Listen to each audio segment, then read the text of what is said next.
अहाँ सब गोटा से अनुरोध है कि हमर यूट्यूब चैनल के सब्सक्राइब करू और घंटी के बटन जरूर दबाऊ। पुण्य पुकार करे छै क्या जान के दुख आ सुख दोनों में आबै छै। राजा सगर रहे उनका अगला जन्म जे रहन से गीदड़ में रहन, तो वो तो कथी कहू वो छोड़ दै छियै, गीदड़ वाला छोड़ दै छियै। वो तो कहै छै कहियो की नीक छै से तऽ अहाँ बुझबै ने जे नीक नीक नीक ओ तो मधुश्रावणी कथा में थोड़े छै, ओ कोनो मधुश्रावणी कथा में थोड़े छै। ई हम देखा दै छियै जे ई छोड़। अगला जन्म उनका गिलड़ में रहन, तो वो एक लड़की के चोरा के लायल रहे तो दान केने रहे। दान से उनका अति पुण्य भेलन जे राजा सगर भऽ कऽ जन्म भेलै।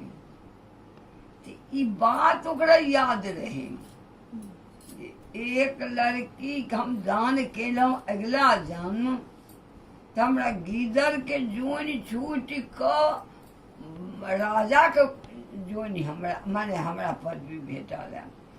तो हम 60,000 जो लड़की दान करी तो हमरा इंद्रासन भ जात। यह लोभ उनका दिबड़ा दिबड़ी के भीड़ बना देलकन।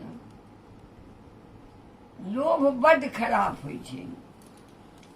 अब राजा सगर बड्ड भारी तपस्या घोर केलक, बहुत जकर अथी बड्ड भारी केलक।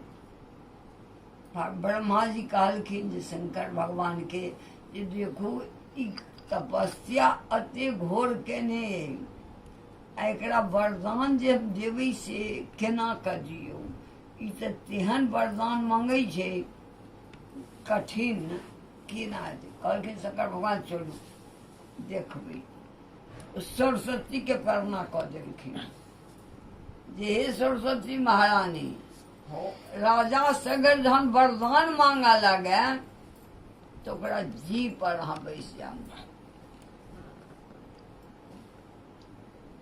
ओकरा जी पर बैस जाऊ। ब्रह्मा के जगह शंकर भगवान दोनों गोटा एलखिन है, कहलखिन है जे राजा सगर तोरा तपस्या से हम बड्ड प्रसन्न थी, मांग जे वरदान मंगबे से। ई उठ क मांगे लगले जे हमरा 60,000 पुत्री दिया, लेकिन सरस्वती के प्रेरणा से एकरा कहा गले जे प्रभु हमरा 60,000 पुत्र, पुत्री नहीं कह के पुत्र उल्टा देलखिन। यही 60,000 के दिवड़ा दिवड़ी भीड़ छै। लोभ खत्म कर देलकन, पुत्र कहा गलन, बस आगे कहा तुरंत शंकर भगवान कहलखिन कहियो तथा वस्तु तो कहलखिन ए मस्त भ गेल। एते कही सब तो चलि गेला दुनू गोटा। राजा सागर घर गेला, ताहि दिन हुनकर सबके जतेक संतान छन कको हमरा अहाँ वाला कर्म से नहीं छै, सब वेद से अवतार लेने छै। कब जे 60,000 एक आदमी के केना हेतै, भ सकै छै। लेकिन वेद ओते छै, वेद ओते छै। ओहि वेद से ओकरा ओ अपन ओसे वेद भेलन, हुनका 60,000 बेटा भ गेल। अभी बेचारा तऽ गुंधुन में पड़ि गेला जे आब हम की करू, आब की करू। दुखी तऽ भेला, लेकिन बेटा रही करू की बड़ बढ़िया। जहन सब नमहर भेलन, जाहिमे 2 गो बेटा के बियाह केने रहे, कि एगो के आर सब कुमारे रहन। ओहि समय में सोचे जे ई तपस्या से तऽ नहीं पूरल, तो हम अश्वमेध यज्ञ करे छी। जो भगवान ऐता तो मांग किछ मांगब, अहूठाम लोभ छन, खाली इंद्रासन के लोभ छन। अहूठाम हिनका दोसर चीज के लोभ नहीं छन, इंद्रासन के लोभ छन। जे कि वैकुंठ से कहीं नीचा इंद्रासन छै। इंद्र भगवान देवता के राजा छथि, का कोई किछु नहीं, इनका में किछु नहीं छनि आरो।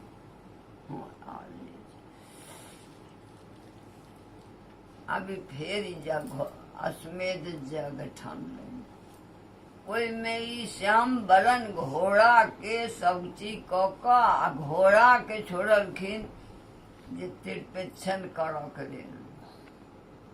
राजा सगर घोड़ा जाइए तिरपेच्छन करऽ लए। इंद्र के तो भगवान भराम कहै छथिन जे इंद्र कुकुर है, तो कुत्ता नाम धेने छथिन, तो कुकुर छथि आ 1.5 पूक दुनिया के इंद्र है। आ इंद्र तो 6 मास पर बदल सकैया, 6 बरख आ 10 बरख रहि सकैया। इंद्रासन इंद्र के कोनो ठेकान नहीं छै, बदल जाइए। ओ 1.5 पूक रहे, ओ देखलक जग होइ छै, अछि घोड़ा जाइ छै आ जग हेतै तऽ फेर राजा सगर हमरा पर चढ़ाई करत। एहि के लेल ओ की केलक जे घोड़ा जे जाइत रहे, घोड़ा के ओ चोरा लेलक। घोड़ा के चोरा कर ल जाकर कपिल मुनि माने भगवान जे रहे से अपना माय के सब चीज ज्ञान दऽ कऽ आ गंगा सागर की किनार पर में कपिल मुनि बैसल रहे। तो उम्हर खाली माने कहलहुँ नहीं, एक कोन छै समुद्र, से समुद्र रहे। आब जे भेल हुई ताहिठाम कपिल मुनि बैसल रहथि, अपन ध्यान लगेने। हुनका तऽ दुनिया से जरूरते नहीं रहनि, माय बाप के उद्धार कऽ लेलनि।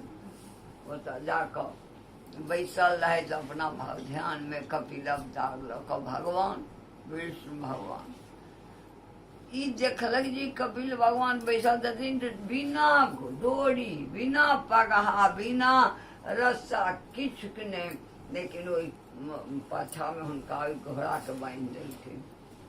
इंद्र मंत्र द्वारा घोड़ा बांधि देलकै। अब घोड़ा नहीं आयल घुरि कऽ, घोड़ा नहीं आयल तऽ आब सब लागल ताकऽ। हिनका तऽ बहुत बेटा रहनि, सब दिस घूमल, तकते तकते तकते कहीं ने घोड़ा भेटे।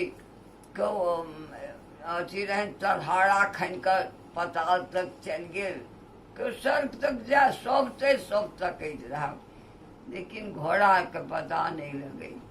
अंतिम में जहन सब हारि गेलै तऽ सब मिल कऽ चलल, 60,000 एक साथ। आ जाइत जाइत पूरा मृत्यु भुवन के छाना लागल। तऽ देखैया जे एक तपस्वी बैसल छै या बिना डोरी पगहा के घोड़ा बान्हल छै, बिना डोरी पगहा के घोड़ा बान्हल छै। एकरा सबके ज्ञान नहीं रहलै जे के छथि। कहा लगले यह चोरिया चोरेने छै। कऽ भगवान पर टूटि पड़लै। भगवान बजलखिन किछु नहीं, लेकिन जहन टूटि पड़लै तऽ एना कहलखिन हुँकार जे हूँ कहलखिन, एक शब्द 60,000 जड़ि कऽ ओहिठाम भस्म भऽ गेलै। भगवान के हुँकार से 60,000 जड़ि कऽ भस्म भऽ गेलै, किछु नहीं रहलै। एहि सोच से राजा सागर अपनो मरि गेला, क्यों नहीं रहलै। सिर्फ हुनका एकटा पुतौह रहि गेल रहनि।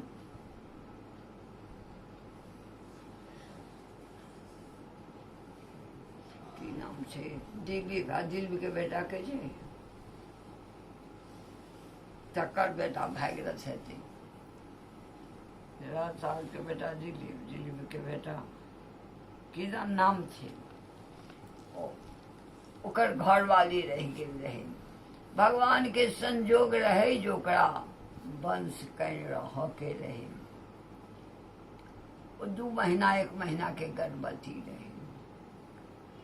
कुछ दिन रहल, होइत होइत वही समय होइत होइत बीत गेलै। जहन ओकरा समय अथी एलै तऽ कहलकै तीटा घर महलमे हम असगर केना रहब। ओ अपन विरोध खूब रहै जे एतेक राजबाट, एतेक लोक, एतेक वेद, एतेक महल आ सबमे हम छोड़ि कऽ हम एहिठाम केना रहब। ओ अपन विरोधसँ अपन नैहर जाइत रहए। नैहर जाइत रहए तऽ रास्तामे ओकरा कनि दर्द उठलै। ओकरा कुछ अनुभव नहीं रहे, लेकिन जब भगवान का प्रेरणा रहे, ओकरा जे दर्द उठलै जब कनि बैस गेल, हर जोतने रहे, हरवा खेत में हर जोत सिराउरमे ओ बैस गेल। ओकरा अपना बुझेलै जे हमरा किछु देहसँ निकलि गेलै, आब दर्द कम भऽ गेलै, लेकिन ओ घुरि कऽ तकलकै नहि, सोझे उठि कऽ चलि जाइत रहल। लेकिन जे भगवान के देन छै से केना हेतै। पौरमा चिड़ै उड़ैत रहै, ओ चिड़ै के बुझेलै जे एकरा तऽ नार पुरैन लागलै, बच्चा छै आ एकरा तऽ कौआ चील खोजि देतै। ओहिके लेल पौरमा चिड़ै आबि कऽ सिरौरमे ओकरा पंखसँ झाँपि कऽ बैसल रहै ओहि बच्चाके। ई सब भगवाने के लीला छै ने। बैसल रहे, ई गेल घर नैहर, माय पुछलकै के एले, अच्छा आउ कि गे नहि ना सुनने रहियो। तब नहीं बजलै, की भेलौ? तऽ कहलकै की जान गेली की भेलै से, हमरा खेतमे दर्द उठल छल, हम बैसलियै, अब की छलै की जान गेलियै, हम चलि एलहुँ। मायके लगलै, मायके दरेग अलग छै। माय ओतऽसँ दौड़ल, माय बाप ओकर दौड़ल अबैया तऽ देखैया जे पौरमा चिड़ै ओकरा झपने बैसल छै। जखनी नजदीक कोइ खेत लगलैया तऽ पौरमा चिड़ै उड़ि कऽ आकाश लागि गेलै, बच्चा चौं चौं कऽ उठलै। बेचारी ओकरा कंठ लगेलक, नार पुरैन लागलै बच्चाके आ लऽ गेल जेना